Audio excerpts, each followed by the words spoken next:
Olá! Hoje a nossa conversa é com a produtora Yafa Brits. Tudo bem, Yafa? Tudo bem, Denise, e você? Tudo bem também.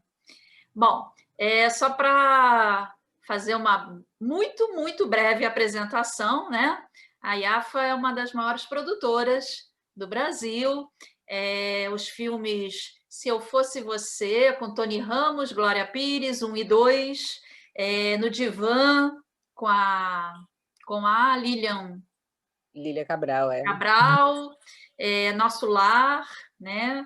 E Isso, agora, e agora, quer dizer, tem outros, né? Mas assim, esses são os mais, para mim, assim, são os mais que eu lembro. E Minha Mãe é uma Peça. Eu acho.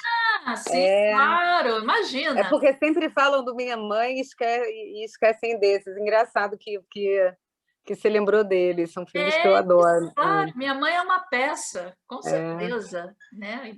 Isso eu não poderia nunca ter esquecido. imagino, E imagino. E agora Ah, você, né, essa semana, no dia 24, foi lançado na Netflix o M8, Quando a Morte Socorre a Vida, que eu isso. assisti e fiquei muito impactada. É óbvio que a gente não vai fazer um spoiler aqui do que é o filme, mas a gente pode comentar e acho que a ênfase hoje vai ser sobre esse tema. Yafa, esse tema, né, que trata do preconceito, do racismo, né, tão iminente, né, no Brasil de hoje, ele foi é um tema inédito assim para você em termos de produção? Esse é um filme. é, assim, todo filme que a gente faz, de alguma forma, mesmo sendo drama, sendo comédia, a gente tenta sempre abordar alguma questão importante do momento da sociedade. Às vezes a gente, enfim, é, é, eu pelo menos sempre tenho um pouco dessa busca. O M8 ele foi diferente em tudo, foi sim, um filme que fala abertamente sobre racismo. É a primeira vez que eu me envolvo, que eu produzo, e sim, nesse aspecto foi uma experiência completamente nova. E isso foi assim, você acha que esse filme foi feito quando?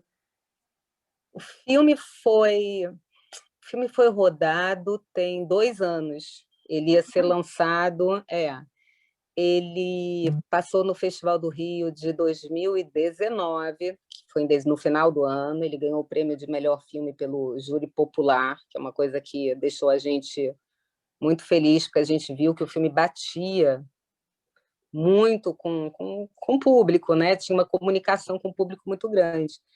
E aí a gente ia lançar o filme em 2020, com tudo que aconteceu, né? A gente foi esperando, empurrando e replanejando e replanejando e replanejando.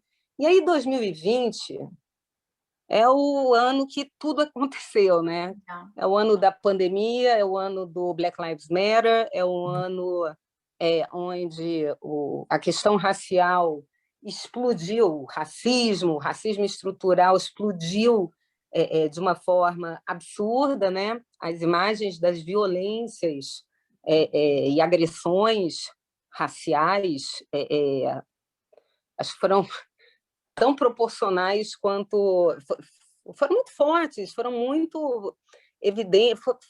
Era todo dia, e a gente tinha muito esse sentimento de que parecia que o M8, que tem uma cena, inclusive, do M8, dando um pouquinho de spoiler, é, que tem um plano especificamente do fundo do filme, que é um pé, uma bota em cima da cabeça do Maurício, sabe? Aqui. E quando a gente viu isso na televisão, a gente falou, caramba, a gente tem que lançar o M8 agora, porque o filme é muito para agora, tem que ser agora. E aí a gente acabou lançando o filme em dezembro de 2020, num momento em cinema, um lançamento, obviamente, enfim, um Não teve a lançamento repercussão, entendendo, né, que deveria ter. entendendo que era um lançamento no meio de uma pandemia, mas querendo trazer, e a gente trabalhou muito, trazer a informação de que o filme existe. Olha, esse filme existe. Você vai ver esse filme em algum momento, né? Então a gente já tinha essa venda fechada com a Netflix e a gente sabia, a gente imaginava que teria, a gente estava fazendo um trabalho muito de preparação para as pessoas saberem que o filme existe, né? Que é muito conteúdo o tempo inteiro, muita informação para todo mundo o tempo todo. Então a gente, pelo menos, se esforçou muito e está se esforçando muito em divulgar de fato o filme, né? Então, assim, o filme foi muito doido, porque, na verdade, esse filme foi rodado em 2019, mas ele é baseado num livro que foi escrito, sei lá, uns 20 anos atrás. É mesmo? É, o livro, que se chama M8, Quando a Morte Socorre a Vida, foi escrito há uns 20 anos, quando não tinha... O livro... O livro foi revisto dentro da realidade atual, né? Mas o livro era sobre um estudante que tinha uma bolsa de estudo na Faculdade de Medicina, porque a questão da cota não era É uma coisa sequer um mais debate recente, naquela época, é. né? Mas a história estava ali, era a história de um aluno numa faculdade de medicina que que se conecta com um daqueles corpos que isso a realidade não mudou, que são quase 100% de negros ou pardos. E aos poucos, à medida que o tempo foi passando, Denise,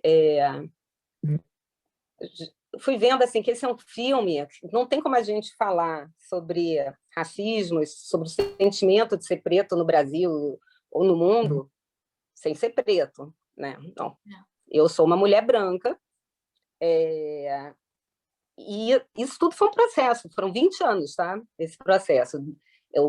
Esse filme teve assim várias encarnações, ele ia ser feito de um jeito, ele ia ser feito de outro e de outro, só que nunca rolava, sabe? Não acontecia. E há uns anos atrás, medida que a questão, medida que ficaram muito evidentes e os movimentos antirracistas, anti-homofóbicos começaram a se fortalecer. À medida que a sociedade foi mudando e apontando um dedo para isso, o filme foi ficando cada vez mais sobre uma fala negra. E aí foi quando eu liguei para o Jefferson D, que é o diretor, né, que fez um filme que eu gosto muito, há uns 10 anos atrás, que é o Brother, e mandei para ele o livro e uma versão de roteiro que a gente tinha na época, e o Jefferson me ligou de volta falando, caramba, essa é a história da minha vida, essa é a minha biografia, ele é o homem negro, hoje é um homem, né? Mas ele era o garoto negro na faculdade, onde ele era uma exceção, né? Onde ele era o único, sempre o único, né? E aí o filme foi tomando esse caminho, sabe, Denise? Um caminho cara, e as coisas que a gente foi... O filme, para mim, foi uma vivência muito, muito rica e muito difícil também, porque a gente lida com as nossas próprias questões, com como a gente foi criado, né? com os nossos preconceitos, com um racismo que ninguém diz que tem, mas que lá no fundo tem atitudes. Né? É isso que eu percebi no filme. O racismo, que a gente sabe que sempre existiu, mas que nunca nos incomodou. Não sei, não sendo assim, não me considero racista, mas eu também nunca fiz nada para evitar que isso acontecesse ou me incomodei que isso estivesse acontecendo, enfim. A gente se coloca no filme de uma maneira como eu nunca me coloquei diante desse tema. Né? Isso é que me porque a chama gente acaba atenção. se vendo a gente acaba sendo cúmplice, né? A É, gente é cúmplice isso, da história. exatamente. E isso foi muito duro, foi muito duro. E para mim, pelo menos, assim, eu tenho na minha vida uma figura muito forte, presente, que eu amo muito, que é a Ilza, que foi doméstica lá em casa, criou não, quem criou foi minha mãe, se ela escutar isso ela me mata, mas a Ilza criou junto, eu, Sérgio, Débora, Marcel, né? A gente tem uma veneração pela Ilza, não só nós, a família inteira. A Ilza é uma presença na minha vida inteira muito imponente, muito empoderada. Uma mulher que criou 5 filhos, viúva e trabalhando na casa dos outros. Eu não me senti, eu sabia que tinha coisas erradas, a gente sabe. Eu sabia, né? Eu sentia, mesmo pequena, adolescente já era óbvio, né? As diferenças sociais, os filhos, por que os filhos dela não têm as mesmas oportunidades que eu e meus irmãos tínhamos, sendo que a gente era, a gente se conhece, a gente é amigo, a gente foi crescendo todo mundo junto. Sempre foi muito errado tudo. E a gente sempre foi, e a gente, tipo, ok, a vida como ela é, e vamos seguindo. Mas, assim, para mim, essa questão, hoje, passando um tempo que eu consigo falar com mais tranquilidade sobre isso, porque até pouco tempo atrás eu não conseguia nem tocar nesse assunto, de tanta dificuldade. Assim, essas diferenças, essa criação, essa injustiça, essa desigualdade, a desigualdade, o racismo brasileiro, que é todo meio escondido, né? Porque brasileiro não tem essas coisas, mas nossa, isso me incomoda, me incomoda não, foi uma forma que eu vi, que eu me olhei no espelho. Esse filme me fez me olhar no espelho muito. Isso foi muito duro. Aprendi muito e aprendi também assim o quanto que dentro do nosso lugar branco ou branca a gente tem que ter a gente tem que dar a mão, ter empatia, né? E ir junto para fazer uma mudança na sociedade. Foi uma forma que eu me senti melhor comigo mesma. Ao mesmo tempo, eu me senti péssima muitas vezes. O set era um set quase 100% de profissionais negros. Isso é uma coisa que eu nunca tinha visto no Brasil. E é muito diferente você ser a exceção. Então, eu era ali a exceção. E é forte você ver pessoas que se comunicam, que têm códigos, que se entendem, né, como qualquer núcleo comunitário tem, e você está de fora disso. Foi uma experiência, foi um aprendizado em que não foi tudo o que eu chorei. Tudo, né? E tem mais, esse livro foi escrito por um judeu, né, que é o Salomão Polakiewicz.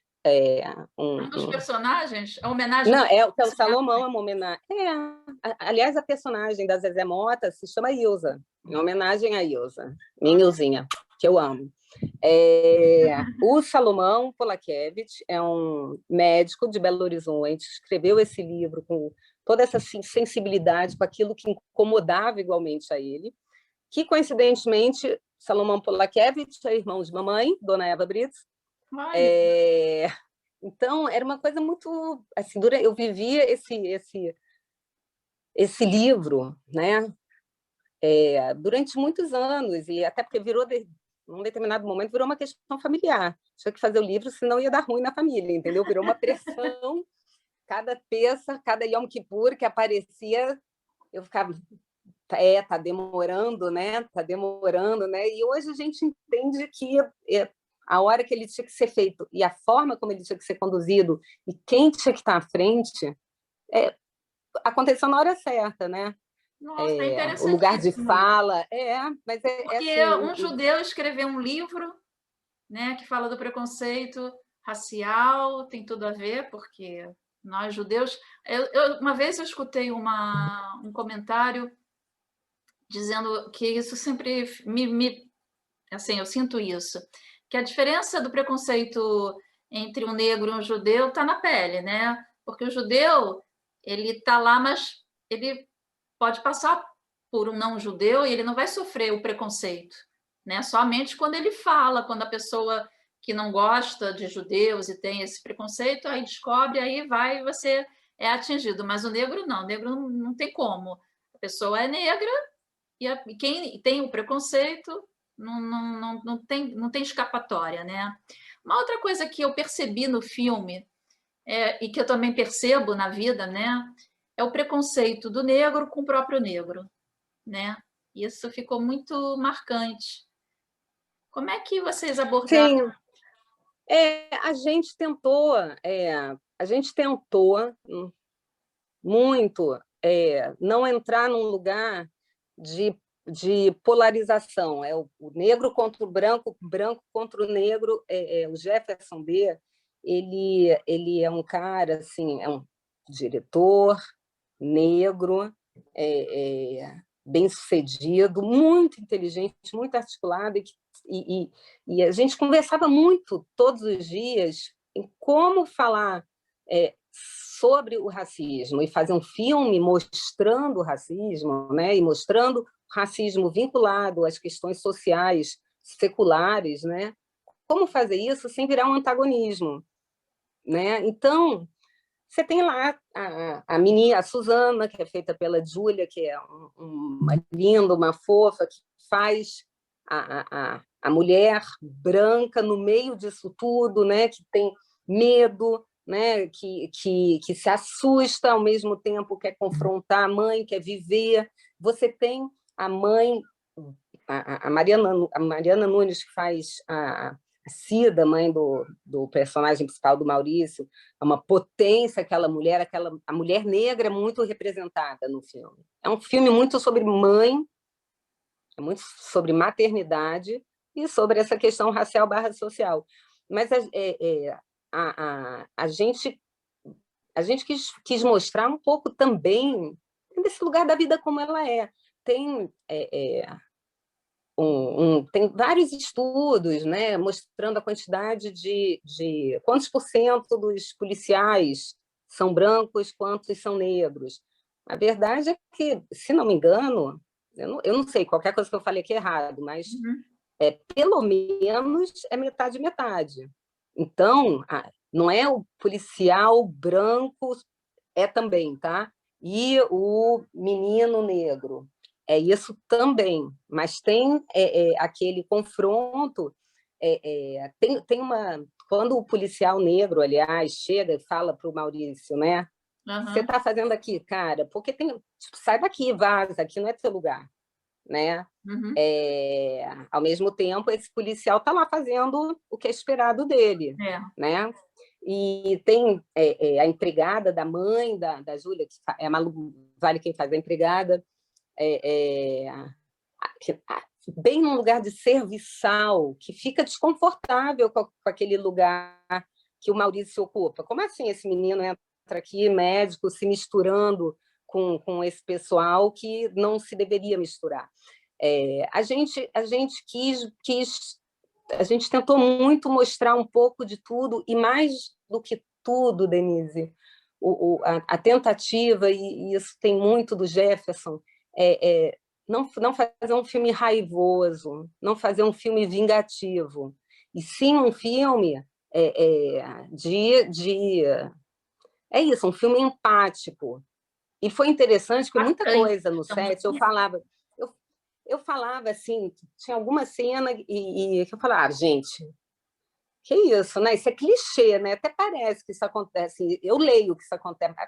Tá demais esse negócio. Aparece o negro e a mulher atravessa a rua. Até parece, né? Aí a equipe inteira olhava para mim assim. Quem é? Acontece. Aí ok. Para onde? Ok. Hã? Onde você mora? Marte? Exato, porque eu não posso falar. Para mim é clichê, para eles é realidade. Então esse foi um filme muito discutido o tempo inteiro, porque é isso, é entrar o Benjamin falou uma coisa linda quando ele assistiu o filme, que Benjamin para mim já Split. o Benja. Eu falo com você como se a gente estivesse, né, tipo, lá em casa tomando Não, cafezinho. tá tranquilo. Basta ver meu figurino aqui. O, o Benja falou assim: é bom, foi bom poder me colocar no lugar do outro. É isso. É isso que a gente sente. É interessante. Esse filme me trouxe isso. E é esse diferencial. Eu me senti na pele daquele personagem. Eu não sei se é um conjunto de situações, né? Porque o que a gente está vivendo hoje é tão surreal, mas é tão forte que talvez agora esse tipo de chamada nos toque mais, né? Porque talvez tudo que a gente viveu até então, a gente achou que poderia ter um pouco de exagero. Mas quando de repente a gente se vê de cara com a realidade, e aí vem um filme desses que mostra realmente o que você vê, um filme ele foi escrito num livro há 20 anos atrás, né? Uhum. E a gente hoje, né, é tão atual e é triste, né, Rafa? No final a gente fica triste, né? Termina triste A porque gente fica triste, mas é triste, mas eu acho esperançoso, sabe? Porque é, ele é esperançoso porque tem uma geração vindo com uma outra cabeça, sendo desconstruída, né? E por isso a importância de fazer esses filmes, né? sim, E mostrar eu acho, eu tenho muita esperança que o que vem pela frente, né? É, sejam outras questões, né? Meus filhos, quando tiverem adultos, eu não acredito que eles vão estar pensando em qualquer questão racial ou de gênero. Eu espero que isso já tenha sido completamente ultrapassado. Acho que eles vão estar pensando muito mais na questão da água, né? Meio ambiente, coisas que são do planeta inteiro, né?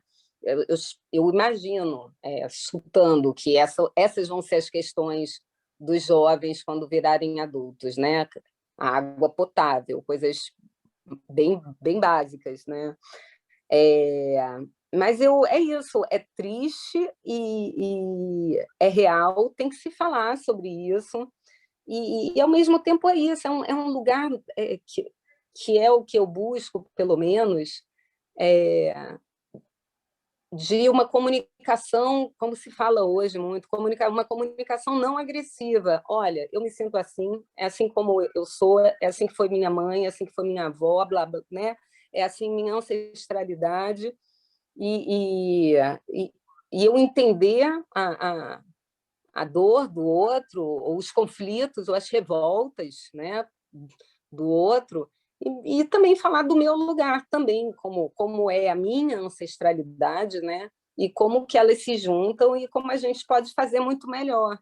Tanto por isso tem um fim forte, que eu não vou dar spoiler aqui, lógico. mas que depois tem quando o filme termina naquele olhar da Cida, né? Uhum. Bom, isso não é porque Não, é não. muito penetrante, né?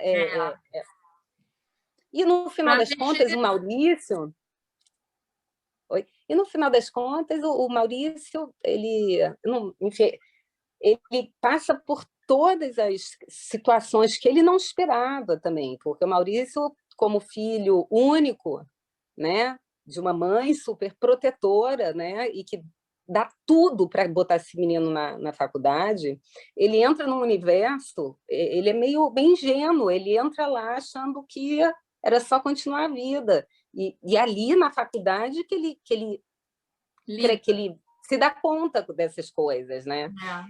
E a gente conversou com muitos estudantes.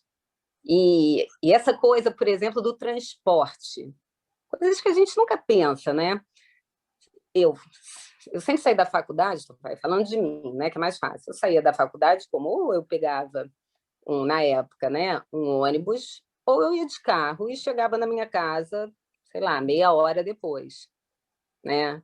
Aí, a coisa do transporte é incrível, porque os alunos, né, ali, a maior parte dos alunos, né, brancos, vão para casa de uma forma, né? E os alunos que são cotistas, com menores condições sociais e que quase sempre negros, né, ou pardos, pegam a mesma locomoção que os funcionários, que também são igualmente quase todos pardos ou negros. E isso já fecha, porque quando você vai fazer trabalho em grupo na faculdade, eu estou repetindo tudo que eu aprendi, né? Quando você vai fazer trabalho em grupo na faculdade, épocas antes de Covid, os grupos se formam muito em função da geografia. Ah, eu moro no Leblon, tem mais esses que moram no Leblon. Ah, é Copacabana, para facilitar a vida. Então, aí já começa uma exclusão.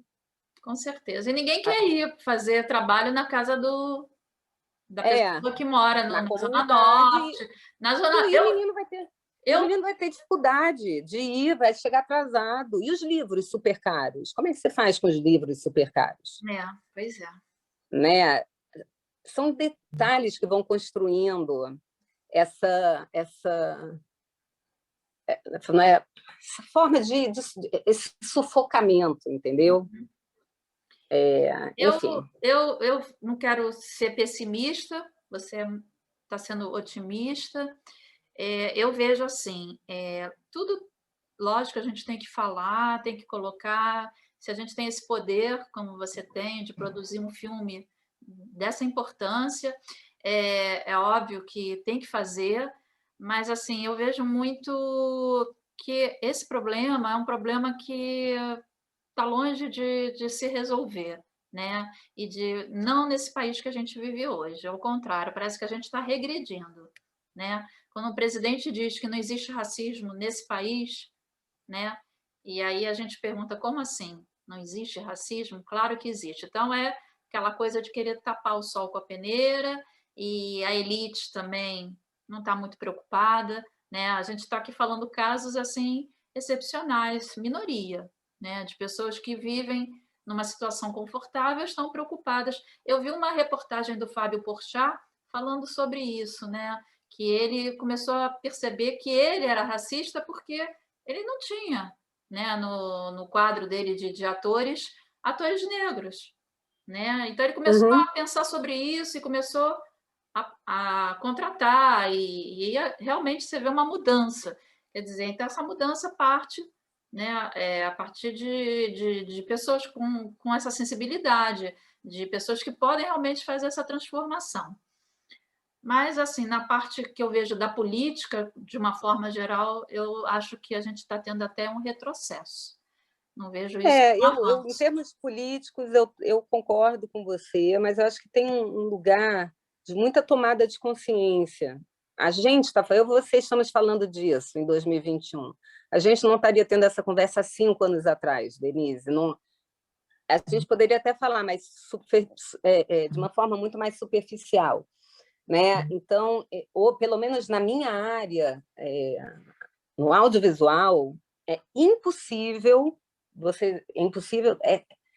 eu não vejo, mas é impossível você desenvolver um projeto sem pensar na inclusão de todos os aspectos, aliás. É impossível, isso não pode mais acontecer na minha área. Isso é uma conquista do movimento negro, isso é uma conquista. A gente quer nosso espaço, a gente quer nosso espaço, a gente quer nosso espaço, a gente vai berrar. E é o que aconteceu. Sim. Então, assim, e eu, mulher branca, judia, eu como judia, eu talvez, sei lá, como nasci pensando na questão da minoria, porque a gente é uma minoria, mas é uma minoria diferente, porque é uma minoria que tem um poder, normalmente, um poder aquisitivo, né? E que tem a oportunidade de estudar, né? E que o foco é estudo, né? E é isso, é diferente, mas eu cresci, né? A gente cresceu pensando na questão da minoria, do preconceito, né? Do antissemitismo, isso faz parte da gente. Mas eu não, eu me dei conta de coisas que me considero uma pessoa relativamente sensata, coisas que eu não me dava conta, não é nem há 5 anos atrás, é há 2 anos atrás, há 3 anos atrás. é verdade. Né? E é nesse aspecto que eu tenho um olhar otimista, assim. Eu acho Não, é que vem bom, uma muito geração bom. aí que vai quebrar tudo. Tomara, tomara, tomara. Tomara. Mais uma perguntinha. É uma pergunta de curiosidade, mas eu acho que tem uma razão de ser, não sei por quê. Qual é o nome desse ator que fez uma pontinha? Lázaro Ramos. Ele aparece um minuto no É, filme. é. Eu achei interessante isso. Isso é proposital? Ou ele quis O participar? Ele Lázaro, foi. ele ia fazer um personagem, Ah, ele ia fazer o... Em algum momento, a gente mandou... Lázaro e Jefferson são muito amigos, né? O Jefferson mandou o roteiro para o Lázaro. Tem uma coisa ali de... Vamos, vem todo mundo junto, é um chamado. Teve um chamado ali que veio do Jefferson. E hum. veio o Tom Graça, Zezé Mota, Mariana Noite, É Tati um elenco de Tiburcio, Alain luxo, Rocha, né? Dona Ruth, foi é um É, chamado que tem que partir do Jefferson. Ninguém atenderia um chamado meu, concorda? Não é o meu chamado, não sei, você né? tem seu nome. Não, talvez, quem sabe, mas assim, é um lugar assim, aí o Lázaro, o Lázaro ficou louco com o personagem do M8, né? Que foi feito pelo Logan, Rafael Logan, que é deslumbrante. Mas, enfim, Lázaro estava com uma agenda toda enrolada, mas ele queria estar lá, nem que fosse simbolicamente. Então, É, eu percebi isso. ele é o cara que está lá É. dirigindo o, Nem o precisa carro falar, naquela nem cena precisa final. falar, porque essa a É uma questão coisa de da. eu estou lá, É, estou com vocês, eu falei, nossa, me mas que faça o luxo. presente. Mas É, é um luxo, mas na verdade é simbólico mesmo, é é. marcar presença, e isso foi muito sentido. E eu, olha, sinceramente, eu acho que esse filme é uma obra de arte, é uma obra de arte não dessas que a gente tem que pendurar na parede, mas a gente tem que valorizar, né, o cuidado, desde do texto inicial desse livro, que até gostaria. Esse livro está à venda? Como é que vai ter uma rede? Tá, eu já falei pro Salomão, para mim é Tio Mamão, né? Para ele relançar o livro, Tio Mamão. Relançar, eu não sei quais são os planos, mas eu te digo, eu vou até perguntar para ele se ele conseguiu. É um livro que teve uma edição pequena e que eu tive o privilégio de ler, porque me foi dado por ele, É. né? E que quando eu lia, eu falei, nossa, eu nunca tinha pensado nisso.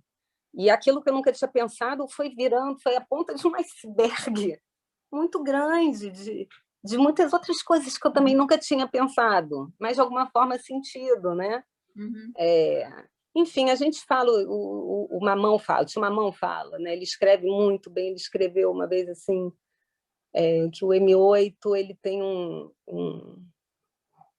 ele tem uma vida própria, né? Ele está desenhando o seu próprio destino, porque a gente já ficou tão frustrado, porque não foi há 10 anos atrás, muita frustração, né? Trabalhou muito os nossos egos, né? A gente achando que as coisas têm que ser na hora que a gente quer e do jeito que a gente quer. Foi tudo diferente e porque tinha que ser. Com E certeza. olhando hoje foi muito melhor, né? E falando ainda com o tio Mamão, né? O Salomão e o Jefferson D, é uma coisa, quando eles se encontraram, você vê assim, tem um encontro ali de almas, é um encontro de irmãos que se reconhecem, sabe? Ana, muito legal. Por que eu falei isso? Não sei por que eu falei isso, mas é porque foi bonito de ver isso, né? É. Mas é um exercício também incrível, um exercício, tudo um exercício. Para onde que vai o holofote, né? Nossas vaidades. O holofote aqui está num outro lugar, né? Uhum. Aí é isso, saber o lugar onde...